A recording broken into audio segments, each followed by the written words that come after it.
안녕하세요. 재활자리 바쁘 김지민입니다. 저는 이 시간 나의 우울증 극복 사례라는 주제로 발표하겠습니다. 우울증 증세와 진단 그리고 치료 방법 순으로 발표하겠습니다. 특별히 문헌에서 정의한 우울증과 치료 방법을 저희 개인 사례를 통해 평가하며 우울증 극복에 대한 저희 이야기를 나누고자 합니다. 우울증이란 무엇일까요? 우리가 기분이 우울해진다는 표현을 잘 쓰곤 합니다. 우울증이라고 하면 그런 부정적인 기분이 오래 지속이 되는 증상이라고 보시면 될 것 같습니다. 일시적인 기분 저하가 아니라는 말입니다. 우울증이 오게 되면 전반적인 정신기능이 지속적으로 저하되어 사회생활이나 일상생활에 악영향을 미치는 상태라고 볼 수 있습니다. 그런데 우울증은 반드시 약물 치료를 요하는 것은 아니라는 것입니다. 미국 정신건강협회 진단 기준을 보면 이렇게 진단합니다. 첫째, 거의 매일 하루 종일 기분이 좋지 않다. 둘째, 거의 매일 모든 것에 흥미가 없어진다. 이 둘 중 하나에 해당되면 우울 증상을 볼 수 있다는 것입니다. 우울증이 다른 증세에서 나타나는데 이들 증상이 2주 이상 지속이 된다면 우울증 의심할 수 있습니다.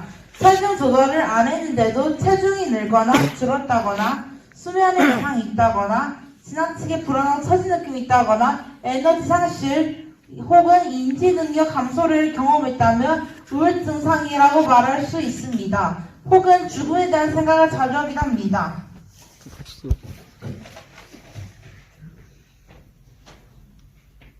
그렇다면 우울증은 왜 생기는 걸까요? 크게 세 가지 요인으로 구분해 볼 수 있겠습니다. 첫째, 생화학적 요인으로 뇌 신경 전달 물질에 이상이 생겨서 생체 리듬의 변화가 생겨 우울이 일어납니다. 그래서 우리는 그것을 조절하려고 우리는 정신건강의학과에서 처방하는 약을 복용하긴 합니다. 두 번째로 유전적 요인이 있다고 하지만 우울증과 관련된 유전자 정보는 확실할 게 없습니다. 세 번째로 아마 가장 확실한 요소인 스트레스가 우울증을 발현하는 데 가장 큰 요인일 것이라고 생각이 듭니다. 현대인의 쫓기는 생활과 많은 업무들, 복잡한 인간관계 등으로 인한 스트레스가 전 세대에게 우울증을 일으키는 것입니다. 우울증의 다양한 사례들을 보면 개인이 상황에서 느끼는 정도의 차이가 환경적 요인을 공동적으로 찾을 수 있습니다. 여기서 보시는 사례들은 첫째, 학창시절 때 친구가 없어서 많이 우울했어요. 고독감과 외로움을 느껴 혼자라는 것이 우울을 가져온 사례입니다. 둘째, 가족이 저만 차별해서 가족의 부재를 느끼고 스트레스가 쌓여요. 이것도 엮이는, 즉 가족에서 우울증이 가족의 부재를 느끼고 스트레스가 쌓여요. 셋째, 전 공부도 운동도 못하고 아무것도 할 수 있는 것이 없어요. 이것은 자신이 이 세상에서 무기력하고 무기능해서 아무것도 할 수 없다고 느끼는 데서 오고 있습니다. 마지막으로 사랑하는 사람이 떠난 이후 더 이상 살고 있지 않아졌어요. 우리가 사랑하는 사람이 이별하게 되면 인생의 최대 스트레스를 가져오게 됩니다. 이것은 정서적으로 그리고 정신적으로도 우울증을 가져오게 되는 큰 요인입니다. 저의 발표 주제에 맞춰서 여러분은 제가 우울증이 어떻게 생겼는지 궁금해 하실 것입니다. 저는 고3 때 우울했던 기분과 생각이 많이 증가했던 것 같습니다. 2020년 2월에 고등학교를 졸업하고 코로나로 인해 바깥 활동이 줄어들었잖아요. 그러면서 체중도 증가했는데 그러면서 코로나 블루까지 오면서 기분은 더 많이 우울해졌습니다. 자살 생각도 많이 늘어났는데요. 여기 마음 아프시겠지만 저는 몇 번 했는지도 잘 기억이 안 날 정도로 많이 했고요.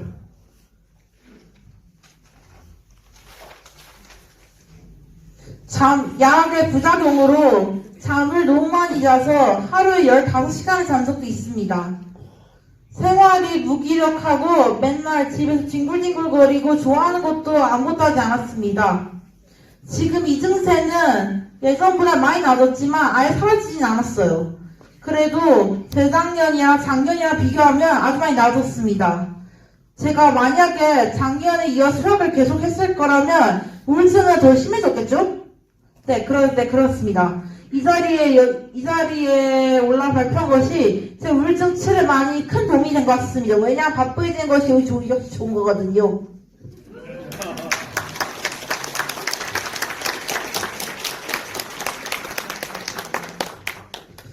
저는 초등학교 때 ADHD로 진단을 받고 스트라테라로 약물 치료를 했습니다. 그때는 스트라테라래. 콘서트로 약물 치료했습니다. 그때는 우울증이 없었어요. 성인이 되고 제가 정신과를 소아 정신건강의학과에서 일반 정신건강의학과 바꿨는데 거기서 조울증 진단을 받았습니다. 근데 상담치료는 모르는 사람에게 제 얘기를 하는 게 너무 부담스러워서 그냥 약 얘기만 하거나 그냥 대충 때우고 나오고 있어요. 그 박구병원에서는 약물치료 약을 바꾸고 지금 뚱뚱한 모습이 제가 된 거예요. 정신과 약물치료를 해오고 있는 중이고요. 네, 10년 넘게 해오고 있고요. 약물 효과는 느리긴 한데 대신 효과는 100% 나온다고 장담할 수 있어요. 왜냐하면 약물치료 꾸준히 하고 복합도 하니까 훨씬 나았잖아요. 그죠?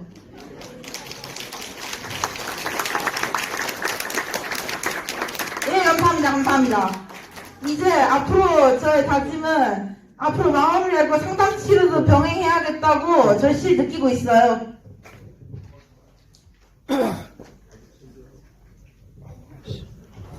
제가 우울증과의 전투에서 이기고 있는 필살기가 있는데요. 무엇일까요? 네, 맞아요.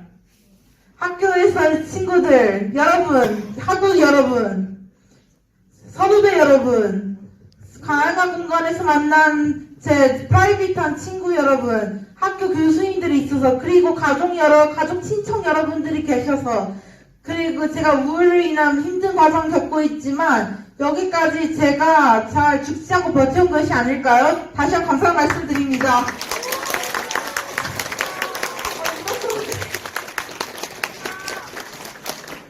사실 제가 죽으면 막 사랑한다는 문구를 그런 걸 받으니까 더 사랑을 받을 수 있다고 생각을 해서 제가 죽으려고 했던 생각을 끊임없이 한 거였어요. 그래서 그 사랑받고 싶은 감정을 그 대리만족을 하기 위해서 제가 좋아하는 미술 활동을 하거나 게임을 하거나 아니면 그 캐릭터로 커스텀을 하거나 친구들과 이야기하면서 그걸 대리만족을 하고 있어요. 제가 한 가지 주장해서 말하고 싶은 게 우울증 극복에는 약물 치료만큼 중요한 것은 여러분 그 주변인들의 지지와 그 조직들의 강력한 지지가 꼭 필요해요. 자기가 진짜 잘하고 싶어도 그 지지가 없다면 뭐다? 말짱 부르면 이다이 말씀입니다.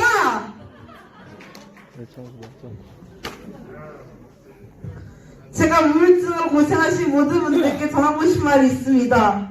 자기 자신을 믿고 할 수 있다! 라는 의미는 모든 분을 구하시는 저는 믿습니다. 감사합니다.